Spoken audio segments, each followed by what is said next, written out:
सुंदर ते ध्यान उभे विठेवरी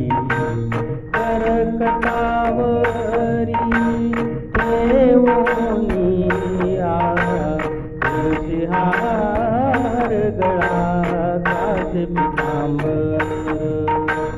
आवडे निरंतर